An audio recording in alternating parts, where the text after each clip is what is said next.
तो आज के लेक्चर में हम लोग एल्गी के थैलस ऑर्गेनाइजेशन के ऊपर बात करेंगे।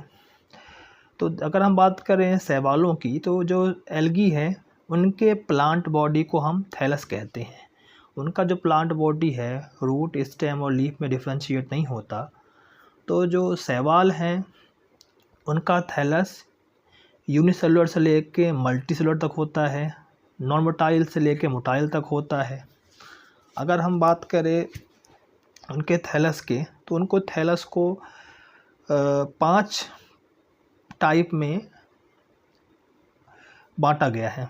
तो पहला है यूनिसेलुलर। तो यूनिसेलुलर का मतलब सिंगल सेल्स। कुछ कॉलोनी के फॉर्म में पाए जाते हैं, कुछ फिलामेंटस होते हैं, कुछ साइफोनोसियस होते हैं, कुछ पेरेन्काइमेटस होते हैं। तो एक शैवाल है जिसका नाम है मैक्रोसाइटिस पायरीफेरा। ये एक ब्राउन एल्गी का मेंबर है। ये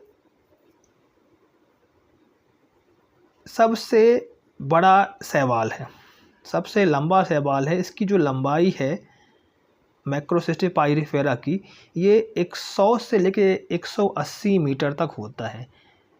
और मैक्रोसाइटिस मैक्रोकार्पा ये सबसे लंबा शैवाल है।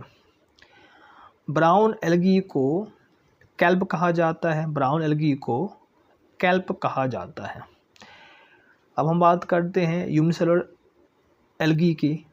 तो कारोफाइसी और फियोफाइसी में कोई भी यूनिसेल्स नहीं होती। मतलब जो कारोफाइसी में हम पढ़ते हैं कारा को, और फियोफाइसी में हम लोग पढ़ते हैं एक्टोकार्पस को। तो इन दोनों शैवालों में ऐसा कोई भी एल्गी का मेंबर नहीं है जिसमें केवल सिंगल सेल हो।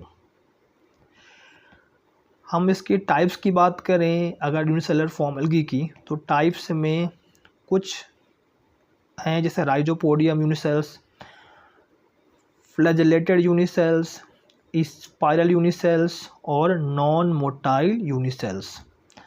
तो हम पहले बात करते हैं राइजोपोडियल की। तो राइजोपोडियल में कोई भी रिजिड सेल वॉल नहीं होती। इनमें साइटोप्लाज्मिक प्रोजेक्शन होते हैं, अमीबा की तरह मूवमेंट पाया जाता है। एग्जाम्पल के लिए जैसे राइजोक्राइसिस, ये क्राइसोफाइसी में पाया जाता है ऐसा मूवमेंट। राइजोक्लोरिस ये ज़ैंथोफाइसी में, क्रिस अमीबा ये क्राइसोफाइसी में। कुछ ऐसे शैवाल होते हैं जिनमें फ्लैजेला पाए जाते हैं, फ्लैजेला पाया जाता है, सिंगल सेल है और उनमें फ्लैजेला है। तो जैसे साइनोफाइसी है, फियोफाइसी है और रोडोफाइसी। इनमें कोई भी फ्लैजेला इनके वेजिटेटिव सेल्स में नहीं पाई जाती। जब जो ये वेजिटेटिव सेल्स में साइनोफाइसी, फियोफाइसी और रोडोफाइसी में कोई भी फ्लैजेला नहीं पाया जाता। रिप्रोडक्टिव सेल्स में इनमें फ्लैजेला होता है, लेकिन वेजिटेटिव सेल्स में इनमें फ्लैजेला नहीं होता। क्लोरोफाइसी में अगर हम बात करें तो 2 फ्लैजेला होते हैं इनमें और दोनों सेम होते हैं। एग्जाम्पल के लिए अगर हम बात क्लेमाइडोमोनास, एक एग्जाम्पल है क्लोरोफाइसी का फेकोटस। इनकी जो सेल वॉल है, इस सेल वॉल में कैल्शियम की एक परत पाई जाती है। अगर हम बात करें यूग्लिनोफाइसी की, तो उसमें एक फ्लैजेला होता है और वो भी एंटीरियर टिप में होता है। ऊपरी सिरे में केवल एक ही फ्लैजेला होता है। अगर हम बात करें स्पाइरल यूनिसेल्स की, तो एग्जाम्पल है स्पाइरुलिना। हम बात करते हैं अगला नॉन मोटाइल यूनिसेल्स। ऐसे यूनिसेल्स एल्गी जो कि नॉन मोटाइल होंगे, मतलब उनमें फ्लैजेला नहीं होगा। तो ये सिंपल राउंड सेल्स होंगी, गोलाकार सेल होंगी। एग्जाम्पल के लिए क्लोरोकोकस हो गया, ये ब्लू ग्रीन एल्गी है। क्लोरेला हो गया, ये क्लोरोफाइसी का मेंबर है। डाई एटम्स हो गया, इसमें एग्जाम्पल है पिन्नुलेरिया। कुछ सिलेंड्रिकल सेल जैसे होते देखने में, जैसे क्लोस्ट्रियम। अब हम बात करेंगे कॉलोनियल एल्गी, ऐसे शैवाल जो कि कॉलोनीज़ बना के रहते हैं। अब यहाँ पर कॉलोनीज़ की संख्या फ़िक्स हो सकती है और फिक्स नहीं भी होती है। तो अगर हम बात करें कॉलोनियल एल्गी की, तो कॉलोनियल एल्गी 4 टाइप की हो सकती हैं।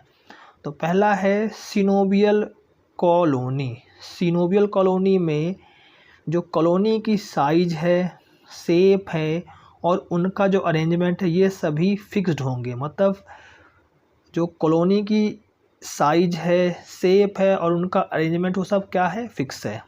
तो इसमें जो फर्स्ट मोटाइल सिनोबियन की बात करें तो जैसे पेंडोरीना है, तो पेंडोरीना में की कॉलोनी में 8 ही सेल होंगे, यूटेरिना में 16 सेल्स होते हैं कॉलोनी में, और वॉल्वॉक्स में 500 सेल होते हैं, लगभग 500 सेल होते हैं।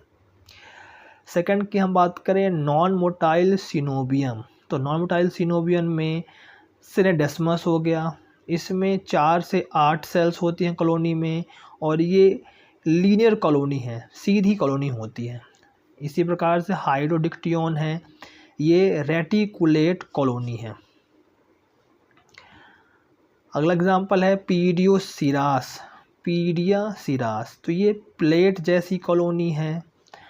पालमेलॉइड की हम बात करें, सेकंड है पालमिलॉइड, तो यहाँ पर कॉलोनी के नंबर, शेप और साइज ये फिक्स नहीं है।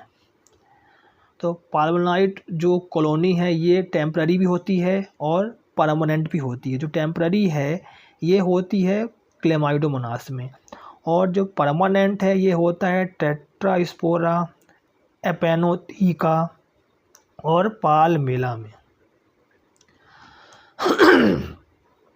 अगला है थर्ड नंबर डेंड्रॉइट कॉलोनी, तो ये छोटे ट्री के जैसे होते हैं। एग्जाम्पल जैसे क्राइसोडेंड्रॉन, कैमियोसाइफोन और पेसिनोक्लेडस।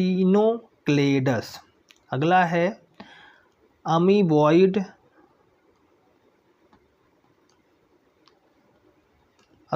Amoeboid, राइजोपोडियल colony. तो यहाँ पर जो सेल्स हैं वो राइजोपोड से अटैच होते हैं, जैसे क्राइसोडिएस्ट्रम। अगला है फिलामेंटस एल्गी। तो फिलामेंटस एल्गी में जो पहला एल्गी है वो है, अब फिलामेंटस में कुछ ऐसे एल्गी हैं जो ब्रांच्ड होंगे, कुछ ऐसे होंगे जो अनब्रांच्ड होंगे। तो हम पहले बात करेंगे अनब्रांच्ड फिलामेंट की। तो अनब्रांच्ड फिलामेंट में कुछ होंगे फ्री फ्लोटिंग, जैसे स्पाइरोगाइरा, जिसको पॉन्ड सिल्क कहा जाता है। ये किसी ठोस स्थान से अटैच रहते हैं, जैसे यूलोथ्रिक्स हो गया, उडोगोनियम हो गया और जिग्नीमा हो गया। अगला है कुछ अनब्रांच फिलामेंट कॉलोनी बना के भी रहती है, जैसे नॉस्टॉक हो गया और ऑक्सीलिटोरिया हो गया। अगला है ब्रांच्ड फिलामेंट। तो ब्रांच फिलामेंट में स्यूडो या फॉल्स ब्रांचिंग होती है, मतलब उनमें ब्रांचिंग होती नहीं है लेकिन लगता है कि इनमें ब्रांचिंग है, जैसे साइटोनीमा। अगला है ट्रू ब्रांचिंग। ट्रू ब्रांचिंग में सिंपल ब्रांचिंग पाई जाती है क्लेडोफोरा में। अगला है हेट्रोट्राइकस एल्गी। हेट्रोट्राइकस एल्गी का मतलब ऐसे एल्गी जिनमें ब्रांचिंग होती है, अच्छी खासी ब्रांचिंग होती है। जैसे एग्जांपल है फ्रिट्सेला और एक्टोकॉर्पस, इनमें दोनों सिस्टम वेल डेवलप्ड होते हैं। ड्रैपनेलोडियोप्सिस, इनमें प्रोस्ट्रेट सिस्टम जो ज़मीन से रेंगने वाला होता है वो रिड्यूस होता है, जब कोलियोकीट में जो एरेक्ट सिस्टम है, सीधा वाला जो सिस्टम होता है, सीधी जो ब्रांचिंग होती है वो रिड्यूस होती है। अगला एग्जांपल है स्टीजियोक्लोनियम और हैप्लोसाइफोन। तो हेट्रोट्राइकस एल्गी में एक ब्रांचिंग तो ज़मीन से रेंग के चलेगी, उसको हम बोलेंगे प्रोस्ट्रेट ब्रांचिंग, और एक जो होगी सीधे जाएगी उसको हम बोलेंगे एरेक्ट। तो फ्रिट्सेला और एक्टोकार्पस में प्रोस्टेट और एरेक्ट सिस्टम दोनों वेल डेवलप्ड होता है, जबकि ड्रैपनोडियोप्सिस और कोलियोकीट में ये सिस्टम अच्छे से डेवलप नहीं होते। अगला है स्यूडो पैरेन्काइमेटस एल्गी। तो इसमें है यूनिएक्सियल एल्गी। यूनिएक्सियल एल्गी का मतलब है कि जो शाखाएं हैं केवल एक ही सिंगल फिलामेंट में होंगी। जैसे एग्जांपल है बैट्राकोस्पर्मा, जो कि एक लाल शैवाल है।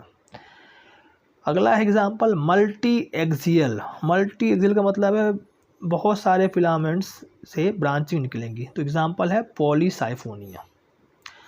अगला है साइफोनेसियस एल्गी। तो साइफोनेसियस एल्गी में जो थैलस है वो ब्रांच्ड होगा और एसेप्टेट होगा। एग्जाम्पल है बाउचेरिया और बोट्राइडियम। अगला एग्जाम्पल है पैरेन्काइमेटस की हम बात करें तो पैरेन्काइमेटस में है अल्वा, सेकंड है सरगासम, पोरफाइरा, एलारिया और कॉन्ड्रस। अब कुछ इम्पोर्टेंट पॉइंट्स है, एग्ज़ाम पॉइंट्स। तो जैसे कारा और नाइटेला में इक्विसिटॉइड एल्गी है कहा जाता है इनको। एसिटाबुलेरिया को अम्ब्रेला प्लांट कहा जाता है और ये लार्जेस्ट सिंगल सेल प्लांट है। ब्राउन एल्गी में एक लेमिनेरिया है। लेमिनेरिया को लीफी एल्गी कहा जाता है और इसको हम डेविल्स एप्रिल या कैल्प भी कहा जाता है। अगला है रोडोफाइसी। तो रोडोफाइसी में सभी मेंबर्स मल्टी सेलुलर होते हैं। यहाँ एक्सेप्शन है पोरफाइरिडियम, ये एक यूनिसेलुलर रेड एल्गी है। इसके अलावा ये टेरेस्ट्रियल एल्गी है।